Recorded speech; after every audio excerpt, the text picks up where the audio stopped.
আসসালামু আলাইকুম। এই আসাদ নূর খানকির পোলার ভিডিওটা দেখেন, তারপর আমি ওর কথার উত্তর দিচ্ছি। ইসলামের ধ্বজাধারী তথা মুমিন বান্দাগণ আমাদের এই সমাজে নানান ধরনের উৎপাতের সাথে জড়িত।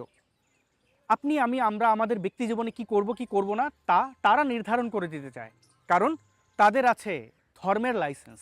তাদের অন্যতম প্রধান টার্গেট হচ্ছে নারীরা কি পড়বে কি পড়বে না তা তারা নির্ধারণ করে দেবে। কোনটা শালীন আর কোনটা অশালীন সেই ফতোয়া আসবে তাদের কাছ থেকে।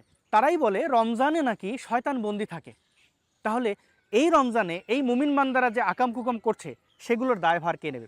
আজকে আমি আপনাদের একটা ভিডিও দেখাতে যাচ্ছি, যেখানে দিনাজপুরে সকালবেলায় একজন স্কুলের শিক্ষার্থী হেঁটে যাচ্ছে এবং একজন মাদ্রাসার ছাত্র, ইসলামের সেই ধ্বজাধারী সেই লেবাসধারী মুমিন বান্দাটি তাকে রাস্তার মাঝখানে তাড়া করছে, তাকে দেয়ালের সাথে সেঁটে ধরে চুমু খাচ্ছে এবং তাকে শারীরিকভাবে আহত করছে। রমজানে এই ধরনের অপরাধ করতে আমরা বহু জায়গায় দেখেছি মুমিন বান্দাদের, কিন্তু এগুলোর আসলে সেভাবে কোনো শাস্তি হয় না, কারণ তারা ইসলামের সেবক, তারা মুমিন মুসলমান, তারা ইমাম, তারা মাওলানা, তারা মুফতি।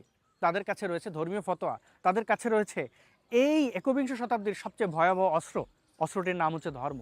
এদের ব্যাপারে আপনি কি বলবেন? এদের চরিত্র সম্পর্কে আপনি কি বলবেন? আপনি কি প্রতিবাদ করবেন এই ধরনের অন্যায়ের? আর এখানে কোথাকার কোন মাদ্রাসার ছেলে স্কুল ছাত্রীকে হয়রানি করেছে সেটার দোষ তো আপনি পুরো মুসলিম জাতির উপর দিতে পারেন না। আর আপনি যে বললেন তাকে কোনো শাস্তি দেওয়া হয় নাই, এটা সম্পূর্ণ ভুল কথা। সময় টিভির রিপোর্ট অনুযায়ী ওই আসামিকে জেল হাজতে নেওয়া হয়েছে। সবচেয়ে মজার ব্যাপার এবং সবচেয়ে আকর্ষণীয় ব্যাপার হচ্ছে ওই ছেলেটার পরিবারের দাবি ছেলেটা মানসিক রোগী। আর এরকম যদি গুনে গুনে দেখি, ভারতের হিন্দুদের হাজারটা অপকর্ম আছে। ভিডিওটা অনেক লম্বা হবে, তাই কিছুটা আপনাদেরকে দেখাচ্ছি। এবার ৮৬ বছর বয়সী এক বৃদ্ধা ধর্ষণের শিকার হয়েছেন ভারতে। আয়ারল্যান্ডের এক নারী পর্যটককে ধর্ষণ ও হত্যার দায়ে দোষী সাব্যস্ত হয়েছেন ভিকাত ভক নামের ভারতীয় এক ব্যক্তি। কলকাতার আরজি কর হাসপাতালে নারী ডাক্তারকে ধর্ষণ ও হত্যার ঘটনায় ভারত জুড়ে বিক্ষোভ আরও তীব্র হচ্ছে।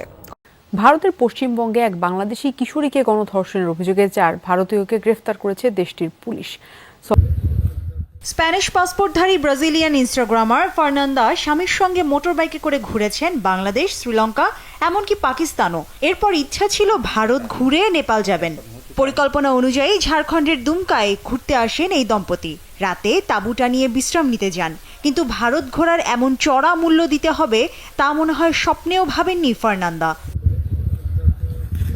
শুক্রবার রাতে গণধর্ষণের শিকার হন ফার্নান্দা। শুধু তাই নয়, তাকে ও তার স্বামীকে প্রচণ্ড মারধরও করে দুর্বৃত্তরা। এ ঘটনার পর অভিযোগ দায়ের করা হলে ৩ জনকে গ্রেপ্তার করে ঝাড়খণ্ড পুলিশ।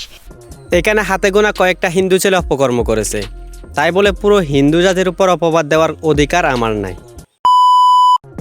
আর আমি যতটুকু জানি এই আসাদ নূর নাস্তিক, তার মানে সে কোনো ধর্মেরই বিশ্বাসী না, কিন্তু তার সব ভিডিও মুসলমানদেরকে নিয়ে।